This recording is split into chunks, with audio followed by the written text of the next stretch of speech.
school teachers, not doctors or government officials, were in fact the ones behind developing a public health program in the Philippines, which has had a lasting impact on the Philippines up until present day.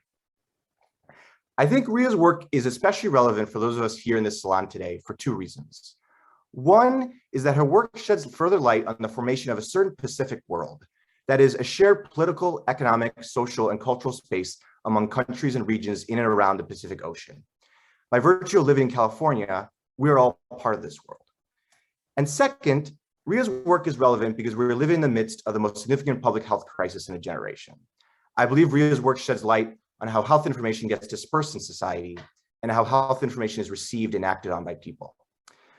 Over the course of Riya's research this past year, there have been many highs and lows, moments of great excitement and optimism, moments of great frustration, both for the mentor and mentee alike.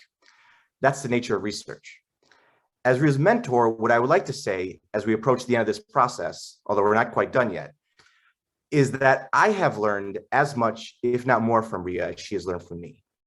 I think you will all get a sense why over these next 30 minutes. With that being said, Riya, feel free to take it away. Thank you, Dr. Gata, for the introduction, and thank you so much for your help, and also Mrs. Vaughn for all your help throughout this past year. Okay, let's get started.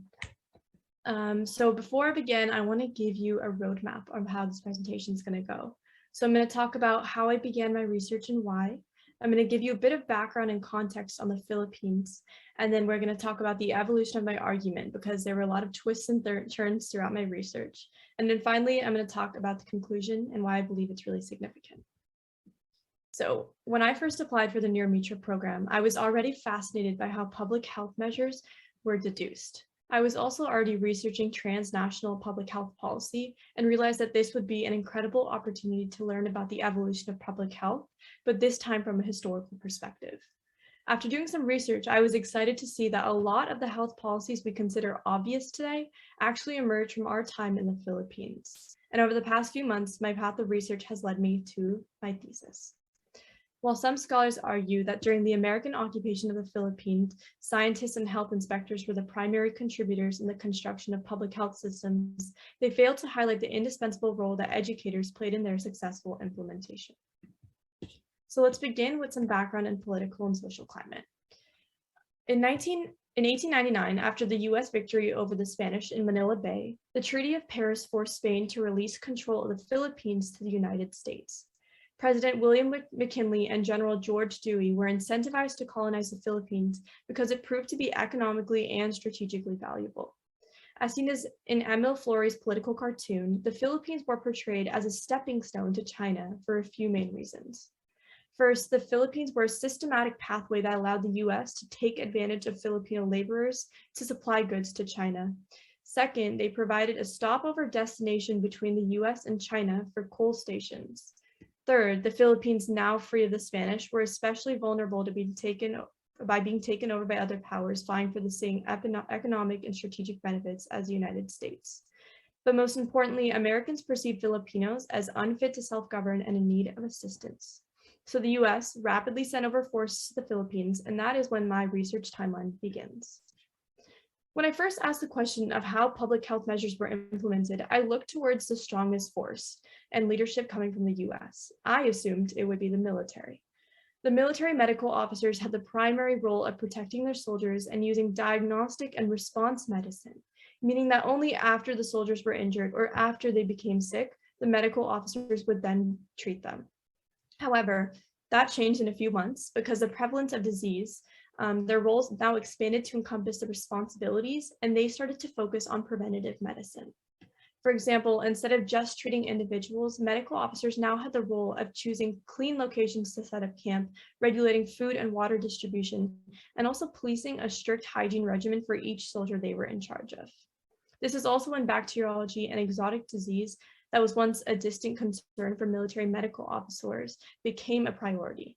The shift in the responsibilities of military medical officers reflected the progression of public health in the Philippines and how objectives of healthcare had evolved and now prioritize public health and preventative medicine and science. Here is most important. We can see the shift in responsibilities. The role that military medical officers once had expanded vastly as they became public health officials who not only instructed hygiene for their soldiers, but also later on for Filipino natives and communities. Now, at the same time, there was another group that was about to go to the same transformation. A little after the soldiers arrived to the Philippines, a group that we now refer to as the Thomasites also embarked to the Philippines to teach in Filipino schools. The Thomasites were the first around 600 incoming teachers aboard the USS Thomas. The teachers on the Thomas initially came to the Philippines expecting their roles to simply encompass teaching a curriculum that focused on topics that would allow for a smoother Americanization of Filipino students. This meant classes such as US history or English. But an important fact to understand is that Filipino students were essentially forced to register for these now American schools present in the Philippines. In this political cartoon by Luis Dalrymple in 1898, this depicts a more clear view of how education essentially dominated every territory that the US entered. Whether it be Cuba, Puerto Rico, Hawaii in the front, or the Native American illustration of the student in the back, all of these groups were forced to adhere to American education. What is also visible at the same time are the contrasting groups. You have African American students and Chinese students. African American students, visible on the top left, were limited in not only the education they were able to gain, but also their rights. And Chinese students, visible near the doorway on the outside, were isolated due to the Chinese Exclusion Act.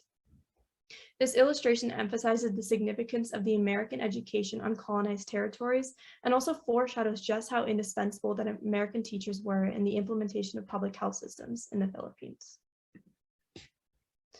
Adeline Knapp is pictured on the left. She is a teacher, journalist, and author of How to Live, as well as Laura Watson Benedict. Sadly, there's no picture, but they were two outspoken women educators whose letters and articles have guided my research and argument. There are a lot of ideas I derived from not only their work, but also that of other American teachers that contributed to the creation of my argument. However, for me, collecting and explaining these ideas was incredibly complicated. So I'm going to break it down and distinguish it for you the same way that I did for myself early on in my research. But what is important to understand right now is that sure, teachers could implement public health measures, but I believe it's necessary to know and realize the incentives behind why they did so.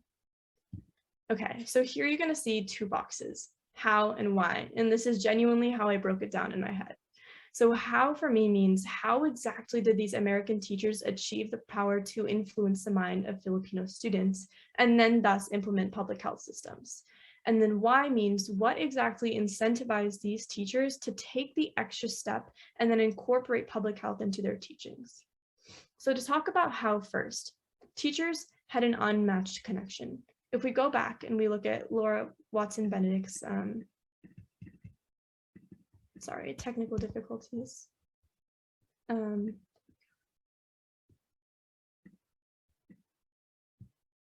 good? Okay, if we go back and look at this quote, we can read, "The teacher has a respect and confidence of the whole Native community to an extent hardly enjoyed by anyone else." We can see that the proximity between teachers and students allow teachers to form relationships with Filipino students and families in a way that no other group could. Already, a natural familiarity between students and teachers was created. Students were incentivized, second, by promises for a better future in the US to meet the standards that the teachers set forth. For example, the best students would be recommended to receive higher education, travel back to the States, and gain more money to send back to their families.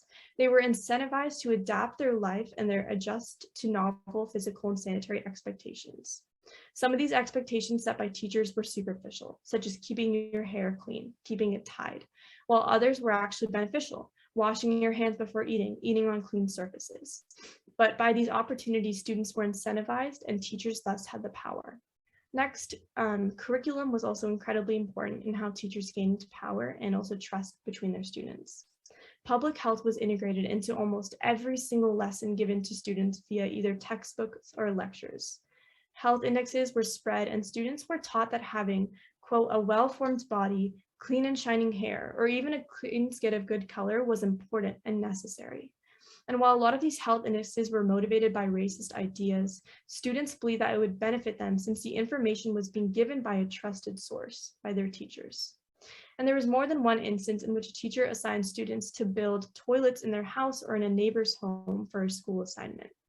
Public health became pervasive. It expanded beyond just the school day, expanded beyond just the classroom. Filipino students and families' lives were dominated by the American education that once again pushed forth public health expectations. Now we're going to move to the other side. We're going to talk about why American teachers were incentivized to educate on public health. And the first reason is because teachers had the intrinsic motivation to self-preserve. That just means that if they were around Filipino students often, which they were more than any other American group, it was important that the students and families remain healthy so that the teachers didn't have any chance of being infected by tropical diseases. And the second is that a lot of the reasons were tainted by racial prejudice, and I'm going to circle back to that soon. So the argument of my paper can be supported by the contrast of methods of implementation between teachers and sanitary inspectors. Sanitary inspectors throughout all my reading were also called by public health officials, military medical officers, sanitary inspectors. They all had very similar roles, and they all emerged from the military medical officers. So in terms of teachers, we covered the methods used. They relied on community engagement from students. They relied on incentives, but also classroom and social dynamics played a role in why Filipino students were much more open to adhering to teachers' expectations.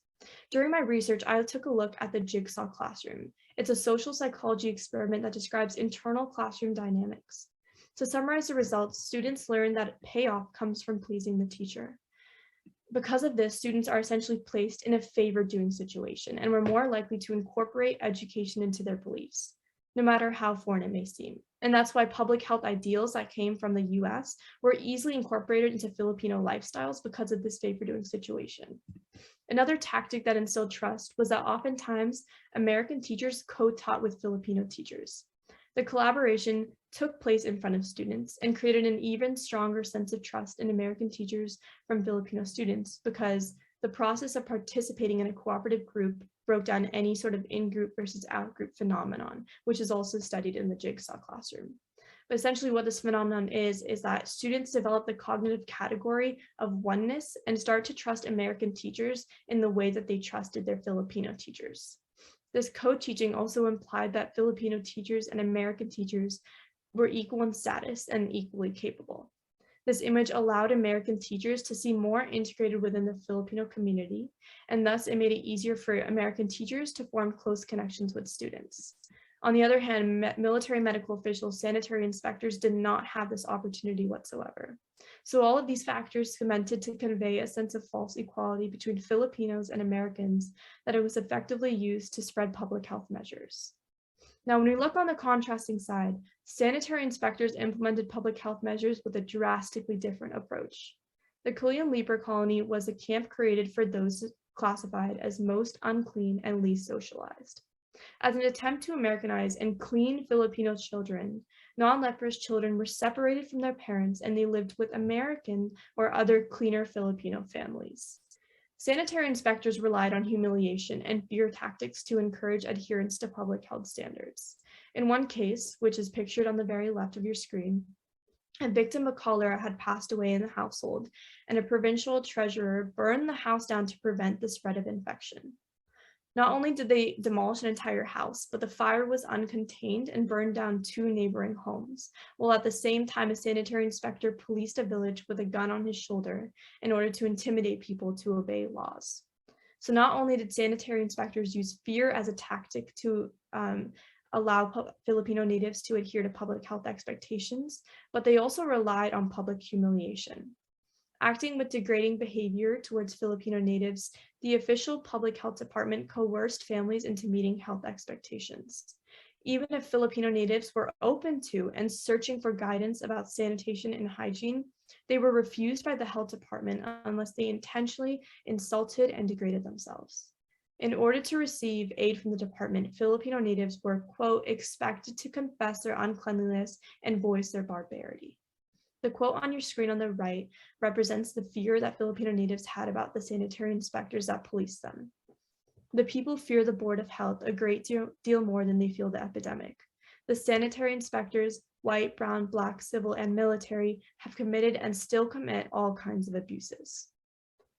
The contrast between methods is more than evident.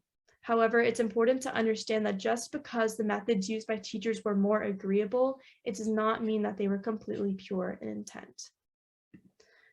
More often than not, teachers subtly reinforced racial hierarchies. The snippet above on your right demonstrates how racial hierarchies were pervasive in education. Students, trusting and accepting of what the teachers were putting forth, were consistently hearing that their customs and that their practices were inferior. Even with basic customs such as holding a baby, Filipino natives were told that their methods were worse. Babies should be carried in the arms as European children are. Another instance is when, before a group of African American teachers left for the Philippines, they were visited by the General Superintendent of Public Instruction and told to beware the possibility of overdoing education and unfitting Filipino for the practical work. Very quickly, it is evident that even education was policed to ensure that Filipinos would only be suited for lower level positions. So sure, while teachers were able to create connections with Filipino natives, it was often used to reinforce racial hierarchies. On the left, John Henry Manning Butler was an outspoken African-American teacher whose letters I find very informative. He argues that there is a parallel between the situation that African-Americans face in the US and that of Filipinos. Back in the US, education was difficult to receive for African Americans, and even if they gained a degree, they would only be offered lower level jobs with less pay as opposed to their non-African American counterparts. He also influenced more African American teachers to move to the Philippines as their achievements would not be limited by their race. In the future, I do hope to take a deeper look at the unique connection that African American teachers and Filipino students had due to their similar situations. Finally, I want to summarize and take a look at pre-colonial, colonial, and post-colonial Philippines. Before the US gained control of the Philippines, we can see that life expectancy was relatively consistent. Now, around 1906, right where the red arrow is, there is a dip in life expectancy that can be attributed to a cholera outbreak. However, it should be noted that the life expectancy drastically increased after public health measures were implemented. Now, before I began this research, I had the common assumption that public health in the Philippines was managed by health inspectors. However, at a closer look, I realized that without collaboration from the teachers, the health improvements would not have been so drastic and pervasive.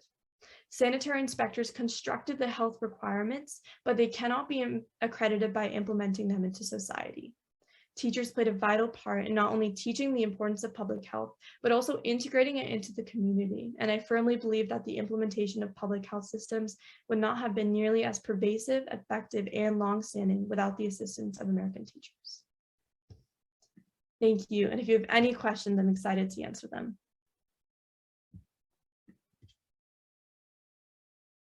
Thank you, Riyaa. That was really excellent.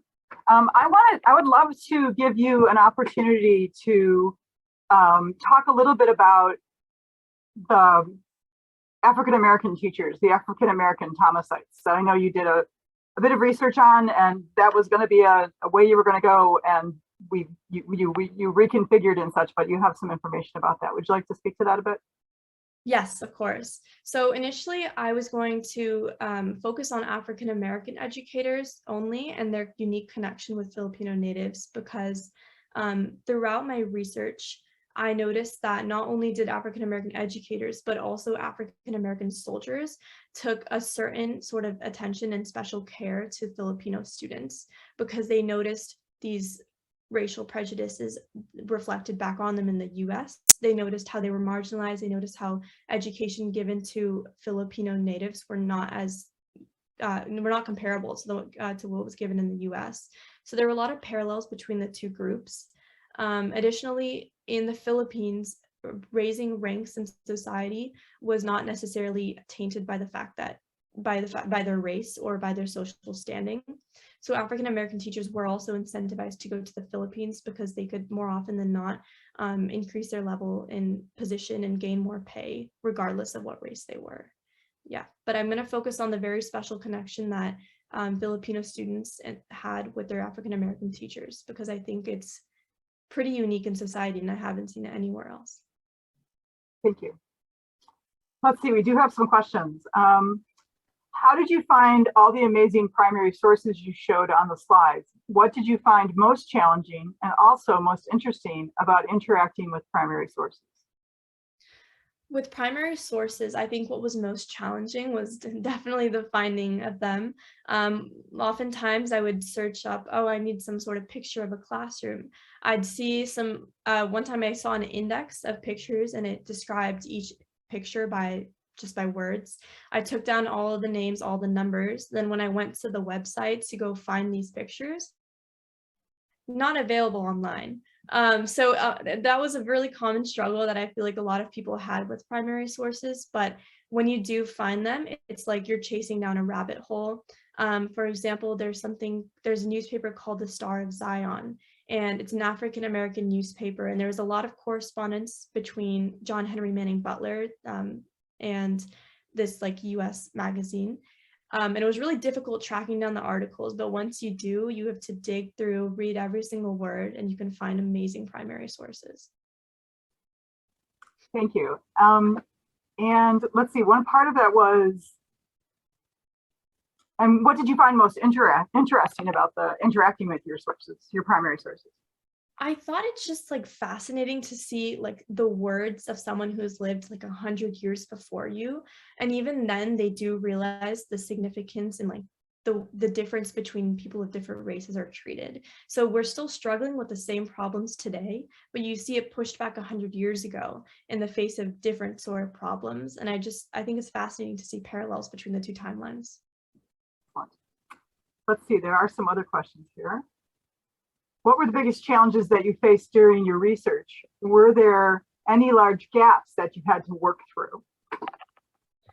One of the biggest challenges was definitely entering the conversation of other scholars. So when I first started the Near Me Trib project, I was like, I love this topic. I want to learn more about it.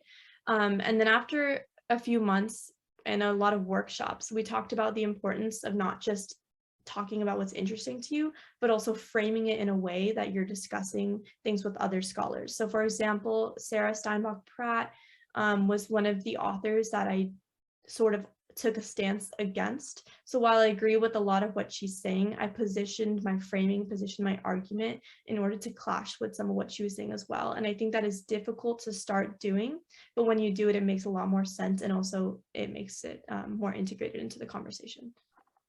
Excellent. Let's see. You mentioned the ups and downs of doing research. Can you mention a specific highlight of your research? A specific highlight of my research was when I believe it was around the time where I initially decided to focus on African American educators and soldiers and their connection to Filipino natives. What was most interesting was seeing the correspondence of African American soldiers back to the US and reading these letters. And I think that was the highlight. When I stumbled upon these letters and stumbled upon these primary sources, I realized that I actually had something that I was looking for a long, like months. So it was great. Wonderful. Gosh, there's lots of questions. In all of your research, what was something that surprised you or was a piece of evidence that you found especially interesting? I think what surprised me was, I talked about this in my presentation, but essentially the general superintendent came back to 2 African American teaching facilities, Tuskegee and another one, and he basically said, don't overteach the Filipino natives because we don't want them to be fit for anything other than labor. And I thought that was shocking to go to a group of teachers who dedicate their life towards making someone like learn what they want to learn and telling them, no, don't do that because we don't want them to be too smart. I thought that was shocking. And when I found that, I knew I needed to include it. How have public health practices implemented in the Philippines during this time lasted until the present day, or how can they be viewed in some form in the present day, either in the Philippines or in the US? Definitely in the Philippines, you have like this long-standing effect of public health being very important. A lot of Filipino students tend to like lean towards jobs in medicine. I don't know if that is because of this whole sort of public health progression or not, but that is a popular trend that's been seen. And also in the US, a lot of the very obvious methods such as washing your hands before eating or like social distancing from someone who's infected or containing an illness, a lot of it was found in the Philippines. And it may seem very obvious off the bat, but quarantining wasn't an idea that was implemented until then in the Philippines. Dr. Gatto mentioned that you have been involved in research for quite some time. How do you compare the experience and journey of science research versus humanities research? With science research, there's a huge difference, because science research, you're very much focused on numbers, on like measurements, and on proving a sort of hypothesis or proving an argument that you're like set to decide whether it's true or false. But the thing that's so beautiful about humanities research is that you're not proving anything. You're set out to go learn and present your findings. Like, doesn't matter what side they are, whether they support or they don't support your argument. All you want to do is find these sources, present them in a way that other people can learn from it. And I think that's really fascinating. Riyaa, thank you. We've got more questions and we've got time. So I'm loving your answers. So I'd like to continue if that's all right with you. Yes. Okay, great. Let's see.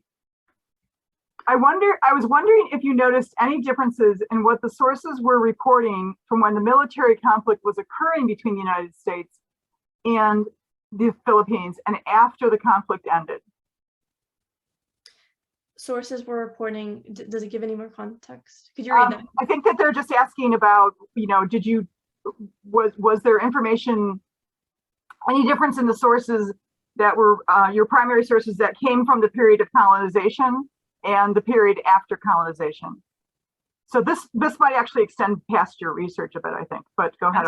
This definitely does extend past my research a bit, because I think that's like 30 years past what I focused on, but I'm sure there would be like many differences, because by that time, the majority of US public health officials, the majority of US educators did leave.